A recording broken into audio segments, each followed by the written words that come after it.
Buenos días, amables televidentes. Bienvenidos a Periodismo y Sociedad. Hoy es jueves de Día de Acción de Gracias, jueves de Thanksgiving, como quiera mencionarlo en inglés o en español. Buenos días, Isidro. Buenos días, don Gregory. ¿Cómo está usted y cómo están los señores televidentes, damas y caballeros, nuestros acompañantes de siempre en esta hora matutina donde aireamos información para que las personas se formen ellas mismas su propia opinión? Mire, un día como hoy nace Fernando Peña de Filló, un gran pintor y crítico de arte dominicano, nacido aquí en la ciudad de Santo Domingo. De Filló en su currículum tiene exposiciones en muchísimas salas de Europa y Estados Unidos, y fue un pintor reconocido, inclusive tiene exposiciones en la UNESCO, y es un valor de la cultura y del arte dominicano. Pero hay una persona que nació en 1979, Wanda Rijo Contreras, es la pesista de San Pedro de Macorís, que es un ejemplo de superación, y ganó medallas de oro en Juegos Centroamericanos, en Panamericanos, participó en Olimpiadas y ha sido un portaestandarte de los colores deportivos de la República Dominicana en muchos eventos internacionales de gran renombre, los máximos eventos internacionales, porque unas Olimpiadas y unos Juegos Panamericanos son los eventos más grandes que hay en la disciplina deportiva a lo largo y ancho del universo. Un día como hoy, en 1979, nace esta joven que es orgullo de la dominicanidad. Quería resaltar esos dos hechos de otras personas más que nacieron un día como hoy, pero estos dos son muy importantes. Todas son importantes. Wanda Rijo, yo recuerdo, por supuesto, la participación de Wanda Rijo en esos eventos internacionales. Muchas veces fue la esperanza segura de que íbamos a traer una presea. Por supuesto, anhelábamos siempre oro, nos trajo oro varias veces. Y supongo que ya está retirada, porque ese deporte, ese oficio deportivo no permite que los atletas tengan una edad un poco avanzada, en edad de atleta. No son longevos. Sí. Hay deportes que permiten 40, 45 años, pero levantamiento de pesas es más exigente. Hay otro que hasta los 80, por ejemplo, el dominó. Eso, el dominó se me parece como del profesor Bosch, que decía que el guirero no era músico. No sé hasta dónde el dominó sea un deporte. Con el perdón de las personas que les gusta este oficio recreativo. Sí. Yo lo califico de oficio recreativo. Tú le das el de deporte. ¿Qué tenemos más? Oficio recreativo. Bueno, nada, presidente de Trujillo le dio hoy, un día como hoy, en 1934, permiso a Balaguer para continuar sus estudios de posgrado en Europa. Eso fue muy importante para la vida de Balaguer y para su formación intelectual, que indiscutiblemente, más allá de su accionar político, Balaguer fue un gran intelectual. Eso no se lo puede quitar a nadie. Claro, claro. Indudablemente, uno de los más grandes intelectuales latinoamericanos de la época contemporánea. Claro. Y de años A también. Y el resto es lo que usted tenga en su agenda, don Gregory, usted que lleva la agenda del programa. Mira, es una agenda compartida, una agenda que va surgiendo minuto a minuto. Una noticia que sabemos la mayoría de los televidentes ya conoce, y es el fallecimiento, Ángel, de el astro mundial del deporte, del fútbol, Diego Armando Maradona. Falleció en el día de ayer, lamentablemente, a los 60 años de edad. Hace un par de semanas, Maradona había sido sometido a una intervención quirúrgica en el área del cerebro. Tenía unas situaciones ahí que los doctores manifestaron en todo momento. Era controlable, un padecimiento controlable. Lamentablemente se complicó. ¿Quién sabe por qué se complicó? Cosas del destino, el organismo de Maradona, en fin. El hecho es que se produjo su deceso en el día de ayer y esto ha conmocionado no solamente a la Argentina. Por ejemplo, México está viviendo unos momentos en el estadio donde él participó y ahí se produjo lo que se ha denominado el gol del siglo. En 1986 estaba repleto en las afueras de seguidores del astro argentino en el día de ayer. Y así otros países latinoamericanos y parte importante de países que en ellos había seguidores y admiradores del futbolista argentino, una persona con un carisma fuera de serie, un deportista fuera de serie y con una vida novelesca, se puede decir, con situaciones, usted es muy amable.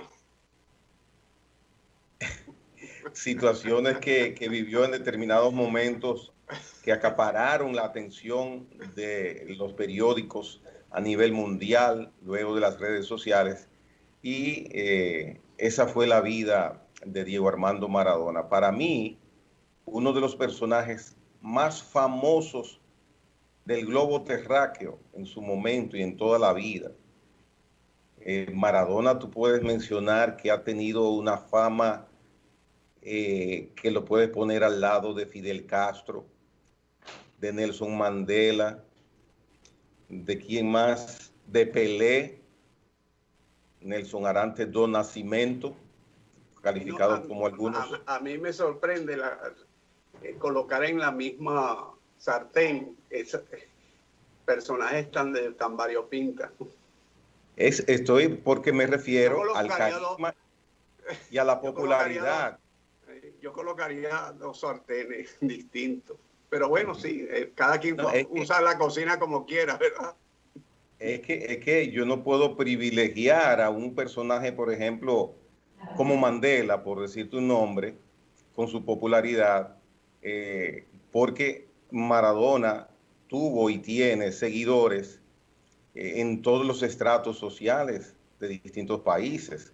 O sea, no estoy equiparando su labor social, su aporte a la misma sociedad, no, estoy hablando del nivel de popularidad, de lo que el pueblo lo ama.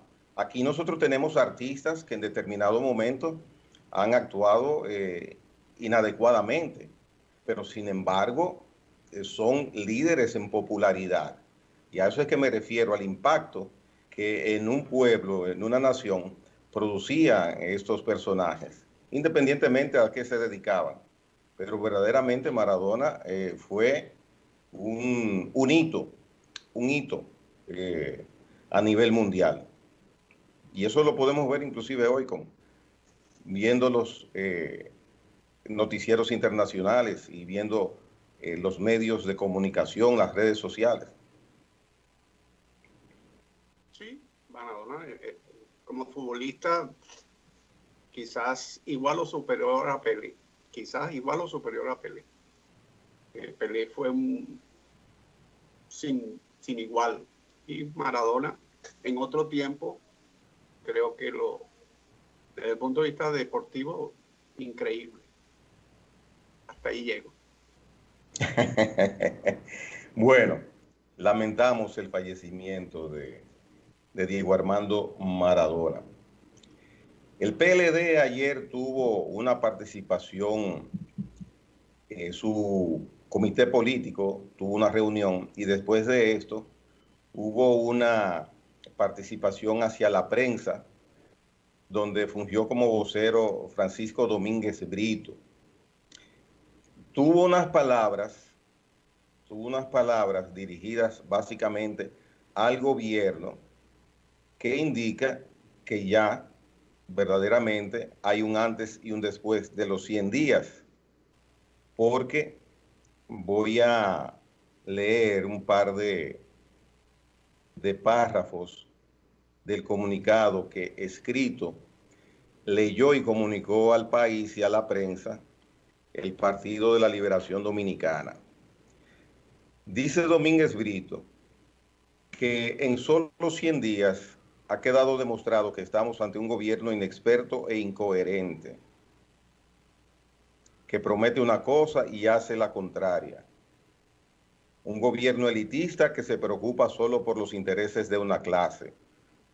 Todo esto ha dado lugar a 3 meses de promesas incumplidas, errores e improvisaciones. Estamos viendo cómo un gabinete formado por millonarios se muestra indiferente a las subidas de precios de los alimentos, endeuda al país a razón de 45 millones de dólares al día y amenaza con eliminar las ayudas y el salario de Navidad de las familias justo cuando más lo necesitan. Continúa diciendo Domínguez Brito, hablando a nombre del Comité Político del Partido de la Liberación Dominicana. A esta gestión se suma un problema aún mayor si tenemos en cuenta sus consecuencias futuras. Nos referimos a la rápida degradación de nuestras instituciones que estamos presenciando. Como partido de gobierno durante los últimos 16 años, el PLD trabajó sin descanso para que año tras año nuestras instituciones se fortalecieran y modernizaran, convirtiéndonos así en el sólido Estado de Derecho que somos hoy.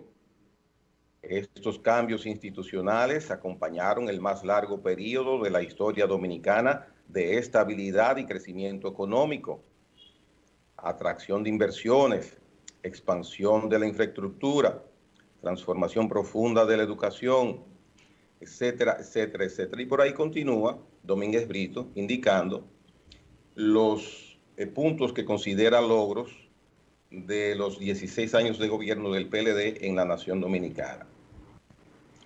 Cuando escuché esto y luego lo leí, me di cuenta que el PLD está decidido a echar el pleito. ¿Cuál pleito? Defenderse de las situaciones judiciales que se avecinan, al mismo tiempo que hacen un papel de oposición, un papel político, con estos pronunciamientos sumamente ácidos, valientes por demás, lo considero, porque miembros importantes del Partido de la Liberación Dominicana se conoce que pudieran estar entre las personas que van a ser llamadas a demostrar situaciones las cuales van a recibir imputaciones. Entonces se rompió ya la tregua de los 100 días y empieza el espectáculo. Bueno, el PLD, esa es su función, hacer oposición. Tiene que polarizar con el gobierno, porque visto la conducta de la Fuerza del Pueblo, que tiene su estrategia bien definida de alargar los 100 días, quizás a un año, y luego entrar de lleno en la oposición, me imagino yo que debe ser la estrategia de la Fuerza del Pueblo.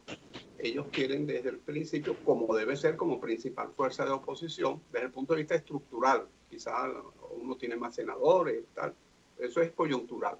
Estructuralmente el PLD como partido, la demostración está en las últimas elecciones, uno sacó poco menos del 5% y el otro sacó más del 30%. Como partido aparentemente es a lo largo y ancho del país un partido más estructurado que la Fuerza del Pueblo y quiere polarizar con el gobierno y debe hacerlo desde el principio. Y la forma de polarizar es criticando lo criticable, lo que está de bulto, lo que está de relieve. Nadie puede negar que hubo un aumento en los precios en la canasta básica. Eso no lo puede negar nadie. Y ellos van y lo critican. Ahora, el PRM ha tenido la fuerza o la capacidad de explicar el porqué Eso es otro punto. O sea, ya es un problema del PRM. Pero el PLD tiene que atacar allí, en lo yugular, que es en el bolsillo de los dominicanos. Que eso es para defenderse de los casos de corrupción. Bueno, eso es una opinión y es respetable. Yo creo que ellos tienen que defenderse de los casos, las personas que están involucradas deben defenderse de los casos de corrupción, porque si a ver vamos, le pueden sacar todos los PRDistas que estuvieron involucrados en casos de corrupción de hace 20, 30 años y se los podrían sacar como si fuera un tema del partido, como si fuera que el partido promueve, que en su doctrina está la promoción de la corrupción. No, esos son individuos que están dentro de los partidos que cometen esos deslices y direcciones que en un momento dado están allí y permiten o amparan o se hacen de la vista gorda de esa situación. Pero el PLD tiene que hacer oposición, ese es su rol, y la está comenzando a hacer, y la hace donde pega más. Le ha pegado en las dos cosas que más le han dolido al gobierno. Aumento de la canasta y el tema de colocar gente afortunada en su fortuna en posiciones claves del gobierno. Sí, dicen que tiene un gobierno de millonarios. ¿Por qué? Porque hay una base del PRM que todavía no ha sido satisfecha en sus aspiraciones. Y por allí están buscando ellos. Por allí están buscando socavar las bases del PRM. Al tú acusar a un gobierno de que el gabinete no es PRMista, no es de esa tradición PRDista, PRMista, etc. Y tú te fijas una cosa, pues, por ejemplo, los ministros. ¿Qué ministro habla de Peña Gómez? Pero nómbrame uno que hable de Peña Gómez, que en su discurso, en su hablar, recuerde la memoria o el legado o el pensamiento. Uno que otro por allí, uno que otro. Siempre me vas a sacar alguno por allí, porque hay 300 funcionarios, altos funcionarios. Pero no es allí el lenguaje de Peña Gómez no está en el verbo de los altos funcionarios del Estado. Y por ahí se está metiendo el PLD. Entonces, es lo que nosotros venimos diciendo. El planteamiento estratégico. Yo no sé quién está visualizando, elaborando en una sala situacional del gobierno o del PRM, que prácticamente es lo mismo, porque los altos dirigentes del PRM están en el gobierno, que cómo están visualizando el tema estratégico para relacionarse con la sociedad, enfrentar la oposición y atender toda esta gran crisis que afecta al país. No es solamente diciendo, es que nosotros heredamos una crisis y heredamos una pandemia. Decirlo así, porque eso la gente al poco tiempo te va a decir, bueno, para eso te pusimos allí. Y le están dando, quizás la gente le va a dar más de 100 días de crédito. Pero va a llegar un momento en febrero, marzo, abril, mayo, junio o agosto del próximo año que va a decir, bueno, pues ya tienes un año, manejaste dos presupuestos, porque el presupuesto del 2020, ellos obtuvieron 4.600 millones de dólares en créditos, en préstamos que los está manejando el gobierno actual. Eso no es dinero del gobierno anterior. Y tiene el presupuesto del 2021. Entonces la gente le va a comenzar a pedir respuestas, resultados en las cosas. Y el PLD comienza a orientar la opinión pública para que pida resultados en ese sentido. En ese sentido. Entonces es un juego de estrategia. Esto es como un juego de ajedrez. Que si uno de los jugadores no tiene bien claro el planteamiento estratégico, se le puede complicar el juego. Mira, con esta decisión de tener esa postura en el día de ayer, el PLD sale adelante, golpea adelante, da primero. El PLD está intentando demostrar con estos planteamientos que hacía Domínguez Brito en el día de ayer, que el cambio no es tal. Porque habla de un gobierno inexperto y un gobierno incoherente. habla del asunto de los millonarios que están enquistados en los puestos principales de dirección del gobierno. Y un gobierno que surgió en base a cambios, que se le acuse de tomar 45 millones de dólares diarios en deuda, es significado de que el cambio no es tal. Y con esta postura que toma el Partido de la Liberación, que es por demás muy incisivo cuando le toca hacer oposición, es urticante cuando le toca hacer oposición, pues ante la opinión pública toma una ventaja, toma avance en cuanto a lo que se llama crear percepción. Y enero, que está al doblar de la esquina, al momento de llegar, que se produzca el desbalance social de centenares de miles de personas que quedarán sin ningún tipo de ingreso, pues esta postura tomará más fundamento, tomará más fuerza y por ende le dará más oxígeno al Partido de la Liberación Dominicana de mantener estas posiciones. ¿Qué pienso será la respuesta con hechos del partido de gobierno? La presentación ante la opinión pública, ante la justicia, de los expedientes que se está anunciando, ya están prácticamente listos para ser llevados a los tribunales de la República. Pienso que esa va a ser la respuesta.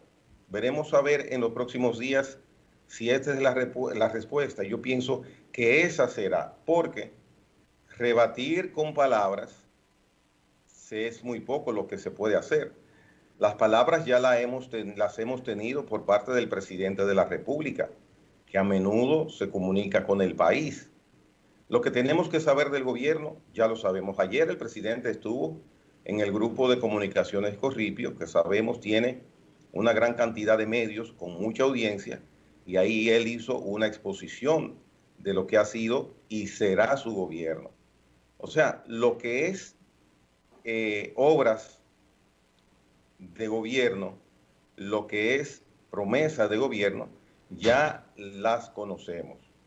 Vamos a ver ahora qué postura toma el gobierno con la posición que en el día de ayer planteó de manera tan enérgica el Partido de la Liberación Dominicana, que empieza su exposición diciendo que es la principal organización política de oposición del país.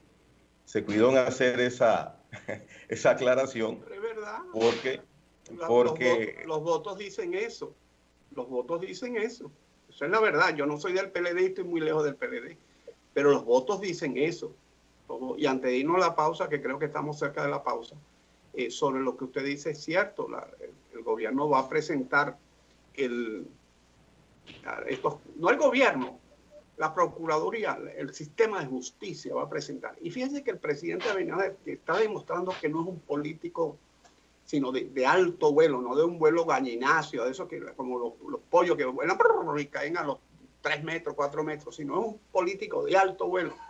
Ha dicho cosas como esta, que lo blindan. Y acaba de hablar también inclusive hasta de una modificación constitucional para blindar la Constitución, valga la redundancia. Pero fíjense cosas como esta ha dicho. Los jefes de la Procuraduría son la Constitución y las leyes, no soy yo. O sea, es un tema. La independencia de la Procuraduría, que es la parte del Poder Judicial donde el Poder Ejecutivo tiene una incidencia directa, porque el resto son los tribunales, que es un poder aparte. Perdón. Luego, en esa reunión que hizo con 100 personas, etcétera, que le preguntaron, él dijo, no estoy de acuerdo con que se hagan circos con la justicia. No estoy de acuerdo que se hagan circos con la justicia. ¿Por qué? Porque él sabe, y lo sabes tú y lo sé yo, que una cosa es con guitarra y otra es con violín. Cuando entran esos juicios, hay juicios que se caen de maduro, se caen como la fruta madura, ¡pam!, se cae del árbol. Y esos irán para la cárcel. Pero habrá muchos juicios que los vericuetos del derecho adjetivo, vale decir, de los procedimientos, no van a progresar, no van a prosperar, y estará 1 año, 2 años esos juicios y al final saldrán. Y mucha gente va a decir, porque la gente no está al tanto de esas cosas. Entonces, el presidente Abinader, que está viendo más allá de la curva, que su horizonte está a largo plazo. Su horizonte está a largo plazo porque ha demostrado que en todos estos años, antes de llegar a la presidencia de la República, se formó, se aquilató como un líder, como un dirigente. Está dando mensajes claros que eviten que el boomerang vuelva hacia el gobierno y hacia el PRM en particular. Que no haya una ley de boomerang, un efecto boomerang, que tú lanzas para allá el arma y regresa a la mano de quien lo lanza. Y muchas veces te pega en la cabeza. Entonces, para terminar, en eso hay que estar claro, porque son muchos elementos que está manejando el gobierno, pero muchísimos elementos. Y hay y manejar todos esos elementos no es fácil. Por eso es que el presidente da esas líneas gruesas de orientación y muchas veces los funcionarios medios o intermedios la asumen, la captan o no la entienden. Entonces, es ahí donde vienen los problemas. Ya a partir de hoy veremos la reacción de las principales figuras del gobierno, del PRM, pero hasta el momento, en estos primeros días del gobierno, en estos primeros meses, hemos visto que por suerte o por mala suerte para el PLD, la única persona que ha llevado una posición frontal frente al anterior gobierno ha sido el presidente Abinader. Los funcionarios han estado mudos prácticamente y el presidente ha sido tan fuerte que lo mínimo que ha manifestado con mucha altura es el desorden que significó la gestión PLDista, lo que encontró. Y recordamos el jueves aquel, hace mes y medio más o menos, que él hizo una exposición y fue devastadora esa exposición en contra del anterior gobierno. Dijo que había una desinstitucionalización del país, un desorden institucional instituido. Y ayer hablaba de desorden en todos los aspectos, en el área de salud, que por ejemplo en el área de la educación no encontró el gobierno actual nada concreto con referencia a la posibilidad de hacer un año escolar nuevo. Dijo que había abandonado el PLD, las autoridades de educación, el año escolar, había abandonado a los alumnos en sentido totalitario, no encontraron nada preparado como previsión a la situación de la pandemia que estamos viviendo. O sea, y ha sido la única figura que ha tenido una posición de frente hacia el PLD y su gobierno. Veremos a partir de hoy si hay otros funcionarios del gobierno que deciden responderle a esta postura del comité político del Partido de la Liberación Dominicana en el día de ayer. Como dije hace unos momentos, ya esto empezó. Veremos y esperemos los resultados.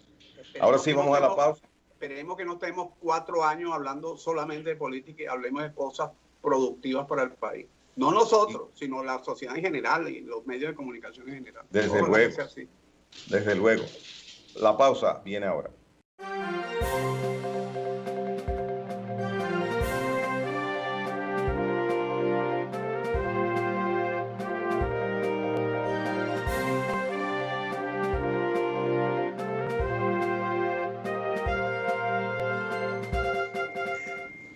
Hay un dato, buenas, estamos de nuevo en el aire. Hay un dato que tiene la encuesta Gallup que inició en el día lunes, que a mí me ha llamado la atención. Los encuestados, un porcentaje alto, un 53%, dice que no identifican quién es el líder en el Partido de la Liberación Dominicana.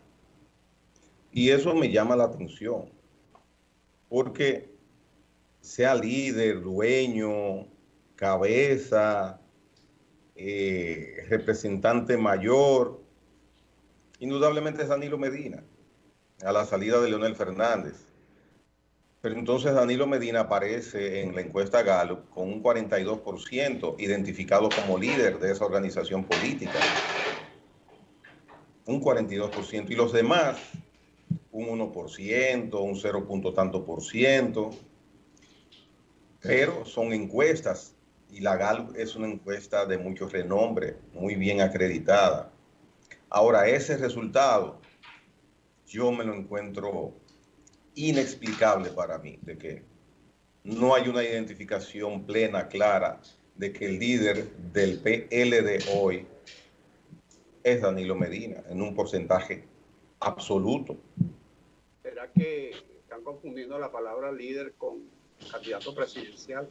Es posible. Y como saben que hay un impedimento sobre el presidente Medina, entonces no ven un candidato presidencial, que lo están utilizando como líder, como la palabra líder. Porque lo que usted acaba de decir es correcto. El centro de acción del PLD gira en torno al presidente Medina. Y los liderazgos que se presentaron frente a Gonzalo primero y que después se dieron para que Gonzalo fuese el candidato, que están muy disminuidos.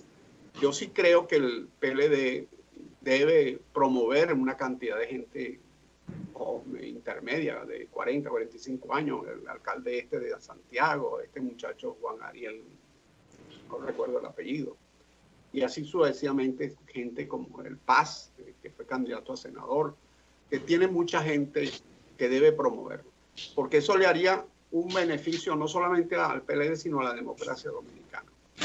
Yo creo que la gente se cansa de 30, 40 años viendo las mismas caras. El PRM, con su candidatura de Luis Abinader, del presidente Abinader, le hizo un aporte, el PRM como partido. Hipólito, nadie le niega los méritos del presidente Mejía, nadie se los puede negar. El que se lo niegue sería un tacaño, una gente de espíritu muy corto. Pero la sociedad necesita caras nuevas y demostrar que el país tiene reservas humanas, recursos humanos para dirigir el futuro, porque estos no van a estar toda la vida allí. Y eso da sensación de seguridad. Un país que depende de 2 o 3 personas y que se van envejeciendo y no hay los relevos, la gente comienza en un momento dado a decir, bueno, y cuando esto falle, ¿qué va a pasar en el país? Después de y esto está empezando a cambiar, Isidro. Claro, y el de Abinader es un gran paso y el PLD lo tiene que dar. La Fuerza del Pueblo se resiste a eso. El PRD, que aunque esté muy disminuido, si Miguel Vargas promueve, ahí hay mucha gente joven de 30, 40 años que los puede promover. Y todos los partidos en general tienen posibilidades de colocar en la palestra en este gobierno, durante este periodo constitucional, su gente, para demostrarle a la sociedad de que si hay un cambio en los partidos, porque el cambio no puede ser solamente en el gobierno, el cambio tiene que ser en los partidos. Y mira, por ejemplo, se está dando una situación ahora que, por ejemplo, en el Partido de la Liberación Dominicana se avisoran caras nuevas. Eso es indiscutible. En la Fuerza del Pueblo hay una sola cara. En el PRM es mejor todavía no hablar de caras para no caer en... Pero el PRM tiene una variedad de dirigentes que se combinan viejos con nuevos. El PRM no, el PRM es un partido que se está formando y no podemos exigirle la misma conducta organizacional a un partido de 6 años de fundación, aunque venga con su historial del PRD, a un partido como el PLD que tiene, no sé, 40, 50 años de fundado, o 30 o 40 años, que ha sido gobierno, etc. y demás. Entonces, el PRM yo creo que es un laboratorio interesante donde se están dando las dinámicas que deben dar fruto a una gran organización política. Lo único que el PRM está en el gobierno y normalmente el partido de gobierno reelige a su presidente. Pero bueno, no es tiempo de plantearse esa situación todavía. ¿Ves? Pero es que la consolidación de un partido no pasa porque se reelija un presidente o no. La consolidación de un partido pasa porque su estructura organizacional funcione de tal manera que la conducta organizacional de los militantes, de los dirigentes medios, de los dirigentes altos, sean cónsonas con los planteamientos de modernidad y sean cónsonas con los planteamientos de democracia participativa, de gobernabilidad y con todos estos elementos nuevos, que es el hacer consuetudinario día a día de la democracia, y que el partido debe ser jugar un rol fundamental allí. Y en la misma medida en que eso se va logrando a lo interno del partido, en esa misma medida los partidos van a ser grandes, fuertes e importantes y útiles a la sociedad. Más allá que si el candidato es 2 veces, el presidente es Pedro o Juan o Juana o Agustina. Eso es secundario desde el punto de vista de lo que debe ser un partido para la sociedad. Es que un partido en el gobierno en República Dominicana estila que sus principales dirigentes sean parte del gabinete presidencial, sean parte del gabinete dirigencial del gobierno. Yo no estoy diciendo lo contrario, eso puede ser. ¿Cuál es el Pero problema? esa situación desarticula y debilita la estructura del partido. Depende cómo se conciba y cómo se establezca. Hoy en día con la tecnología, se pueden hacer muchas cosas. Yo creo que más es un tema de visión y misión, tener la visión y la misión clara, que de que tú estás o no estás, o está aquí o está allá. Yo creo que en la misma medida en que el partido tenga su visión clara y su misión clara, esos dos conceptos que se manejan tanto en la empresa privada, que no es un coto cerrado de las empresas privadas, sino es un tema organizacional, es un tema de diseño organizacional, de sistemas organizacionales que sirven para las ONG, sirven para las cooperativas, sirven para el gobierno, sirven para los partidos políticos, sirven para los clubes deportivos, para todo el mundo. En la misma medida que la visión-misión del partido esté clara, en esa misma medida tú vas a desarrollar tu estructura organización en función de. Ahora, hay que ver cuál es la visión-misión del PRM. No pueden dar hasta un discurso sobre eso, pero hay que ver a lo interno cuál es su visión-misión y sobre esa base organizar su estructura partidaria. Sí, Isidro, lo que te quiero resaltar no es contradiciendo lo que tú vienes planteando, sino advirtiendo que los partidos, y lo repito, cuando están en el gobierno, se olvidan de atender la militancia, las bases, el local, el nuevo miembro. El PRM está abocado a sacar a Paliza de ahí de Palacio, a más tardar en 2 años. Debe hacerlo por justa obligación. Y pienso que lo hará, porque ya se ha visto qué sucede cuando toda la dirigencia principal de un partido se queda disfrutando del ejercicio del poder. Se olvida de la organización, hay un descontento normal, una oposición normal a cada gobierno, a cada ejercicio gubernamental, que no es respondida en su momento, porque todos han abandonado el colmado, todos han abandonado la tienda, la han dejado sola. Entonces, esa parte política, en un país tan político y en un país que se está empoderando cada día más, no se puede dejar al azar para en el 2024, con una oposición que va a ser robusta, porque tú ves la fuerza del pueblo así aliada al gobierno hoy, pero ellos se van a descantar en su momento y van a buscar su lugar. Leonel Fernández es un animal político, es un hombre que sabe lo que es el poder, cómo se llega al poder y cómo se sostiene en el poder. Entonces no es cierto que va a estar lisonjeando, en el mejor sentido de la palabra, políticamente hablando, al partido de gobierno en todo momento. Mucho más cuando con la edad de 66 años que ella tiene, debe tomarse bien a pecho que su candidatura debe hacer el mayor trabajo posible para que resulte efectiva en el 2024.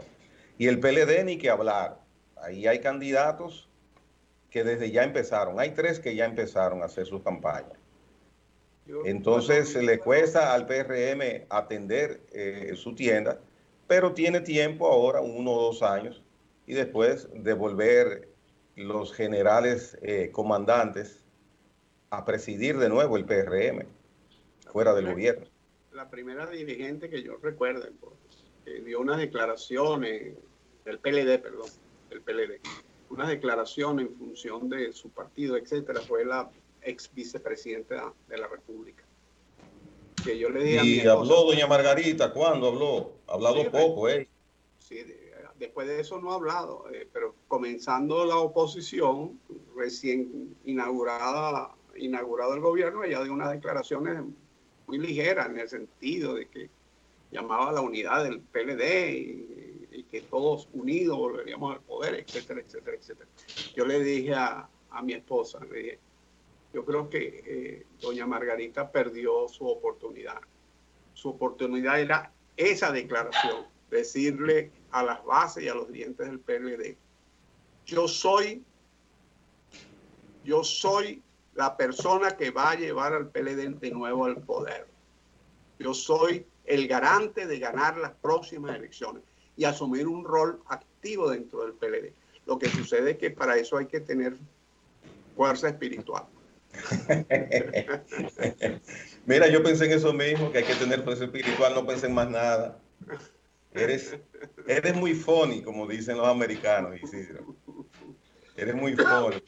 Mire, hablando de americanos, las Fuerzas Armadas de Haití, que tienen solamente 400 hombres y tienen 3 cuarteles, uno en la capital y 2 en 2 ciudades cercanas, aspira que en los próximos tiempos, tiempo corto, llevar el ejército entre 3.500 a 5.000 soldados. Y eso me llamó la atención rápidamente, porque si hay un país que tú observas que está desestructurado, es Haití.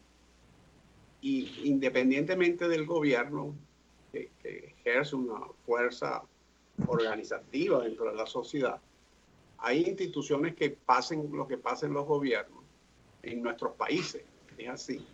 Hay instituciones que le dan coherencia a esas sociedades, que le dan sentido de homogeneidad o convocan al mínimo común denominador que existe en cada país.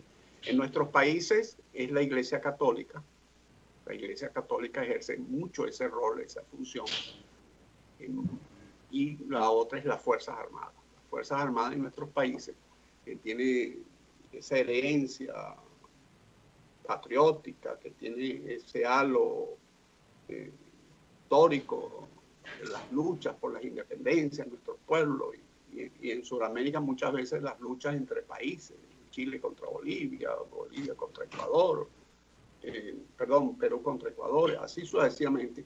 Esas luchas le han dado a las Fuerzas Armadas en cada país un sitial en la mentalidad de cada nacionalidad. Y eso contribuye a generar un hegemón en torno a esas instituciones, sin desmeritar el gobierno, por supuesto. Pero en un país como Haití, donde las Fuerzas Armadas no existen, donde el gobierno es realmente una intelequia prácticamente, y donde la Iglesia Católica, yo no sé cómo funciona el vudú allá, la religión que ellos tienen, no sé si hay una organización piramidal, no sé, no tengo la menor idea. Pero este hecho de que Haití trate de restablecer unas Fuerzas Armadas y que ojalá la logre institucionalizar es un buen paso en su devenir hacia normalizar su vida social, su vida institucional. Ojo, y yo no soy muy promilitarista, pero no dejo de entender de que en nuestra sociedad las Fuerzas Armadas tienen un rol que cumplir y ellos en este paso les deseo la mejor de la suerte de que sea en función no de intereses de un grupo económico o de un grupo político, sino que sea en función de la sociedad haitiana, que mucho lo merece. Lamentablemente, hablar de institucionalidad o interés o proceso de institucionalización en Haití resulta cuesta arriba, no porque uno no lo desee, sino los hechos.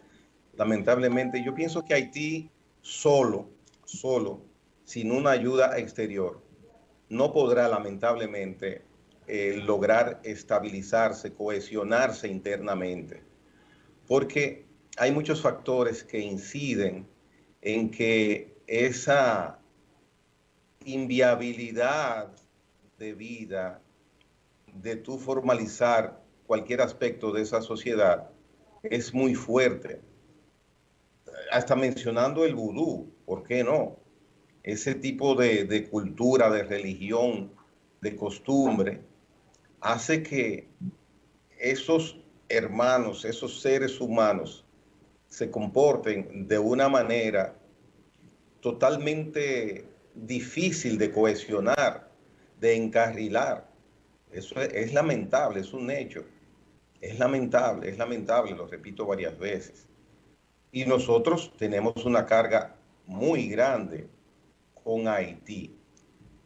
Hace unos días, no mucho, esta misma semana, el ministro de Salud, Plutarco Arias, se refería a la situación de las parturientas. Él ponía como ejemplo el hospital Estrella Ureña en Santiago. Dice, esta situación de cargar con ese costo económico de las parturientas haitianas es insostenible. En la sala, en el área de maternidad de la Estrella Ureña, 18 mujeres ingresadas, 14 haitianas. Entonces él decía, vienen en guaguas a parir al hospital, las traen, es un negocio. No es la primera persona que denuncia o habla de esta situación. Es así. Hay personas que viven de reunir a las embarazadas haitianas, las montan en una guagua y las distribuyen en los hospitales dominicanos para parir y les cobran por eso. Nuestras autoridades lo saben. El ministro de Salud lo acaba de exponer. El actual gobierno está manejando con mucha delicadeza la situación del tema haitiano. Eso está bien. El gobierno anterior fue también cuidadoso, quizás en extremo en algunos momentos, de cómo se manejaba frente a situaciones que nos afectan en todos los sentidos, hasta en el de la nacionalidad, hasta en la composición nuestra como nación, y se manejó. Y hemos sostenido una relación algunas veces un poco tirantes, pero no ha llegado a mayores. Pero eso es insostenible también en el tiempo. Y ahora hay una gira del canciller haitiano de 8 días por la República Dominicana. Me parece muy larga, ¿no? No sé que él venga también a tratar algún asunto personal de salud o algo por el estilo. No sé, no conozco la agenda del señor ministro.